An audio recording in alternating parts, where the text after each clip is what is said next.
Prin personalizarea filmelor căutăm să protejăm interesele investitorilor cinstiți. Fiți alături de noi! Orice rețea de marketing este compusă din linii care se dezvoltă între membrii rețelei. Unii le mai numesc și ramuri sau picioare. După cum vedem în exemplul de față, Cristi are acum 4 linii. Radu are 3, Maria are 2, Mirela are 1, iar Irina deocamdată nu are nicio linie. Alte materiale și video-prezentări găsiți pe site-ul idealpromo.eu. În cele mai multe sisteme de MLM, fiecare produs este cotat cu un anumit număr de puncte. În cazul nostru vom aproxima că un punct este echivalent cu 3 roni din prețul de achiziție. Astfel, de exemplu, un produs care se cumpără de la companie cu 90 de roni este cotat cu 30 de puncte. Fiecărui membru din această rețea i-am atașat 2 cifre. Cea de sus reprezintă numărul punctelor personale făcute în luna actuală. Cifra de jos reprezintă numărul punctelor acumulate împreună cu grupul lui de la începutul activității. De asemenea, ar mai fi un indice important pe care noi nu l-am notat aici ca să nu încărcăm schema, dar pe care îl vom calcula separat când va fi nevoie, și anume punctele de grup, adică punctele adunate de un membru, să zicem Adi, împreună cu grupul lui în cursul lunii respective. De exemplu, Carol are 220 de puncte pe luna aceasta împreună cu grupul lui, în care mai intră și Dana și Tony. Fiecare membru urcă în decursul timpului pe diferite trepte de bonificare. Vom diferenția 3 etape principale în această evoluție. În prima etapă se parcurg cotele procentuale de la 5 la 17%. În etapa a doua se parcurg cotele procentuale de la 20 la 26%. Iar în etapa a treia de la 32 la 40%. Vom vedea imediat ce înseamnă aceasta. În prima etapă, promovările se fac pe baza punctelor acumulate.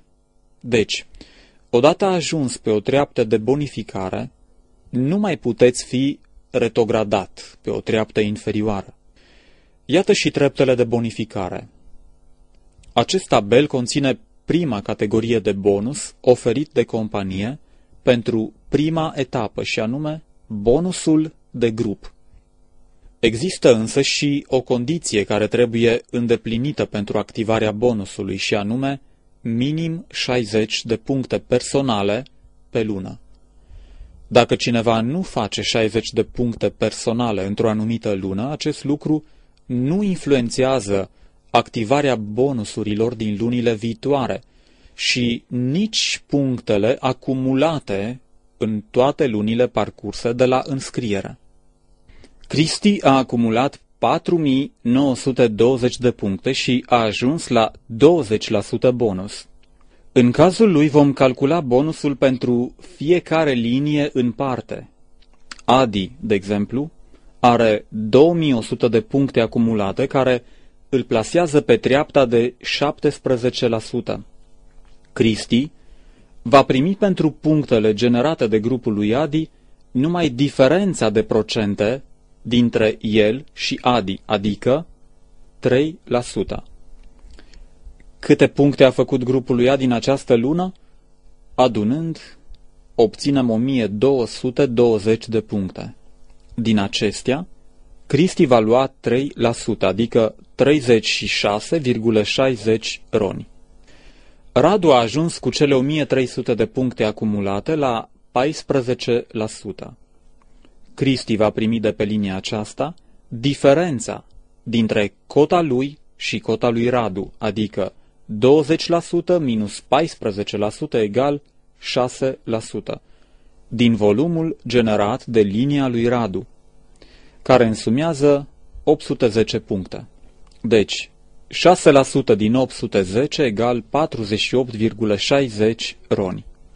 Maria are 670 de puncte acumulate, ceea ce îi oferă 11% bonus. Diferența dintre ea și Cristi este de 9%, iar grupul ei a generat 570 de puncte, din care Cristi va lua 51,30. Dan a acumulat 500 de puncte și a ajuns tot la 11%, iar Cristi va primi de pe linia aceasta 9% din 500 de puncte, adică 45 de roni. În fine, Cristi va mai încasa 20% din cele 200 de puncte personale, adică 40 de roni. În total, Cristi va primi 221,50 roni pentru luna în curs. Prin personalizarea filmelor căutăm să protejăm interesele investitorilor cinstiți. Fiți alături de noi! Când o persoană ajunge la 20% bonus, devine director în această rețea și promovează în a doua etapă. De acum, criteriile de promovare se schimbă și ele nu mai sunt legate de punctele acumulate împreună cu grupul, ci de numărul liniilor de succes pe care un membru reușește să le creeze în jurul lui. În exemplul nostru, tot grupul pe care îl vedeți aparține acum lui Cristi, care a ajuns director. Dar dacă el vrea să-și continue promovarea, va trebui să ajute câțiva oameni dintre cei mai apropiați de el să ajungă și ei directori. De exemplu, Adi mai are nevoie de 400 de puncte pentru a obține această calificare. Când el va ajunge director, grupul lui se va desprinde din grupul lui Cristi, dar nu și din rețeaua lui. Cristi nu va mai primi bonus de grup de la grupul lui Adi. În schimb, el va primi un bonus de lider, specific etapei a doua, din liniile pe care au apărut directori. Când în rețeaua lui Cristi apar director pe 3 linii, el mai promovează o treaptă în cadrul aceleiași etape, ajungând director rubin. Am folosit culoarea galbenă pentru director și culoarea portocalie pentru rubin. Dacă mai târziu în rețeaua lui vor exista directori pe 6 linii, el va ajunge director diamant și va promova totodată în cea de-a 3-a etapă, care, desigur, este și cea mai fructuoasă. Așadar, în calitate de rubin, Cristi va beneficia de 2 bonusuri. Bonusul de grup, care crește acum la 26%, și bonusul de lider. Acum însă din grupul lui Cristi mai face parte doar el însuși și linia lui Dan.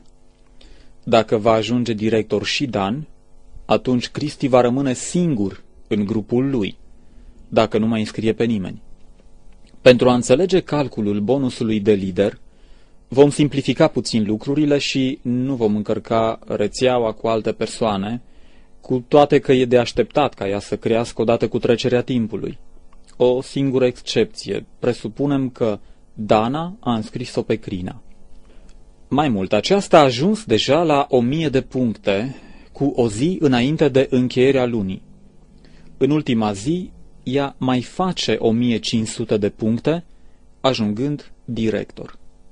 Observați însă că prin aceasta ea a ridicat la nivelul de director pe toți liderii ei care încă nu ajunseseră pe această poziție, respectiv Dana, Carol și Angela. Radu are un singur director pe primul nivel sub el, pe Angela, din grupul căreia va primi 5% bonus de lider. Grupul Angelei este format din ea și Horia. Împreună au făcut 200 de puncte, deci Radu va lua 5% din 200 egal 10 roni. Radu mai are un director pe nivelul 2, și anume pe Carol. Din grupul lui va lua 4%, adică 7,20 roni. De la nivelul 3, adică de la Dana, Radu va obține 3% din